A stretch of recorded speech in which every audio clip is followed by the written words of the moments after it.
Still continuing with the thrillers. I've done so many requests for these. They still continue though. Academy, before I begin, I am well aware of the controversy surrounding Kevin Spacey. Everything going on with American Beauty and, all the allegations that have taken place in the whole saga going on. I am well aware of that. I'm not here to bring that up. I'm just here to talk about a movie he's starring in called The Life of David Gale. Academy Award winner Kevin Spacey stars with Oscar nominee Kate Winslet of Titanic in a powerfully gripping, edge of your seat thriller hailed as provocative, says ABC TV.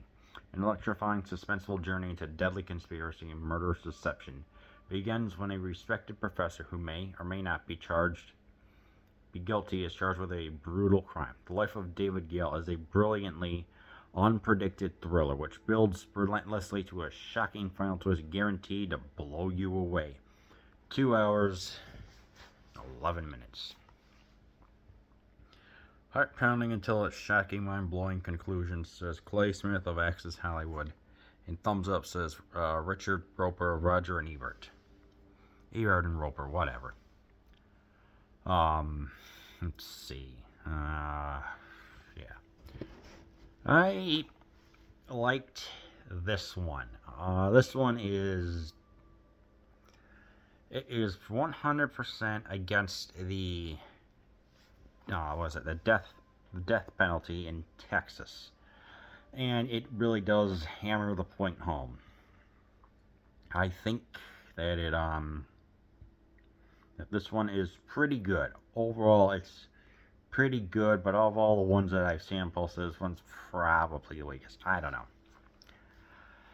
You can tell there's a sense of stakes going. The stakes are high. Try and get an interview with him. Try and get him convicted to not have him be part of the death penalty.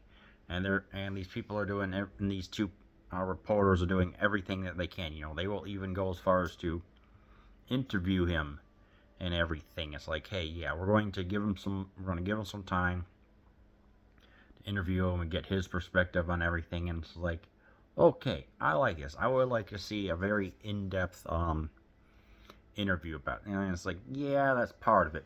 But then we also get the sequences that led to it. Like he's a highly respected professor. Philosophy, of course. When he was either drunk or whatever, he has his way with a woman and is also married. She wants a divorce, takes the son, and they go to Europe or whatever it was. And we get to see his life, and we get to see David's life spiral and descend. He becomes an alcoholic. He doesn't maintain his appearance. He just looks as a guy who's measuring his hair for a haircut. And we just actually get to see like how he's willing to go out and like saying, "Hey, I need to my life back." It's like I've been convicted by 3 different courts. Am I innocent? Who really knows? And it's like, okay, it's more of the detective work that's going on. It's like the portrayal, the backstory. Yes, Spacey is 100% acting his behind off of portraying the emotions, and we just get to see, like with some wide shots to show his despair as he's amongst how he feels alone in the city. We also get to see the jail, the more like the holding cell or whatever. We don't get to see like any of the drama in the jail, but we get to see, the interview being conducted and him returning to his cell and everything. So it's like there's enough of the, I don't want to say despair, but the atmosphere to make it feel forlorn. But so at the same time, we get, like I said, the detectives in their work. They're trying to compile everything. All the while, they're being chased by a redneck who's may or may not have something to do with it. Eventually, he puts a videotape inside their room. Saying, "Hey, there's this woman named Constance who's part of a anti-death penalty group called the Death Watch, and they're trying to advocate for abolishing it.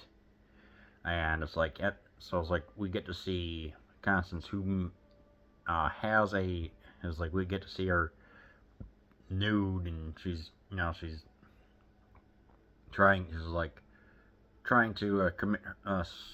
She was killed because it's like saying, hey, she's handcuffed. She's got the stomach. She's got a key in her stomach and just everything else. And it's like, okay, so there's something going on here. Did he really perform this murder, or is there more? It's like, is there another videotape? Or because what we're seeing is just the abridged version of everything. And of course, there's something else out there. So they go and stalk, and they go into the Dustin Wright, the Cowboys property. We eventually find another tape, and we get yet another view of what's going on. And eventually, they go to this museum where they find Melissa McCarthy in a very early role, which took me by surprise. Reenacted the scene. It turns out, yeah, because and they discover it's like, hey, she intentionally committed suicide to frame David, and because I could tell by a leg twitch and everything else, and it just leads to a whole interesting final chase scene. It's like she's trying to deliver this videotape. Of course, the engine stalls, the car smokes, so she's running. Ultimately, does not make it, and just in the end, it's like, yeah. And then we eventually see at the very end that David himself, it leaves his fingerprints on the bag that Constance was using to suffocate herself in, and I'm like, hot damn. So yeah, that's pretty much what this movie is. It's like, it's a thriller, it's a crime thriller, and I don't know. I like some parts of it. I like the acting is pretty gosh darn good. Spacey portraying the emotions, and Kate Winslet, maybe one of her early roles, I don't know. It's like you could feel the desperation, but the tension doesn't really amount to much until like maybe the last 15 minutes. I guess, I don't know. It's like when she's running to try and get everything, it's like, of course, the car stalls with the smoke and everything. It's just like, I don't know. I don't know. The stakes just felt low right here. It's like, okay, is this just going to be an escalation of things? And it's like, maybe like this, I guess. And I just think it's like, I don't know. The writing is fine. It's like the way how they lead up with everything. I like the detective aspect, but I just didn't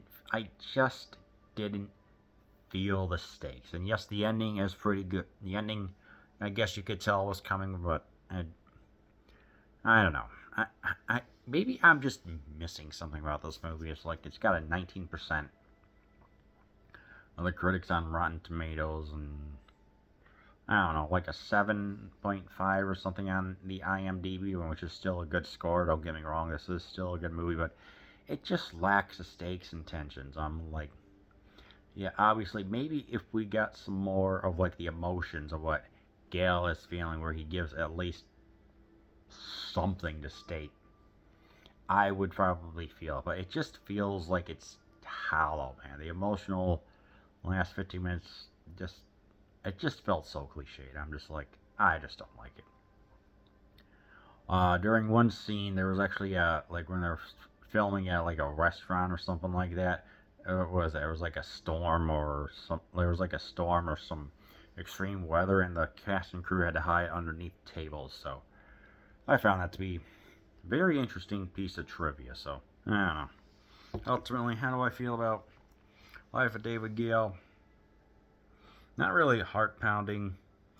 It's fine. I guess maybe like 7 out of 10. So keep it in mind as you're watching The Life of David Gale.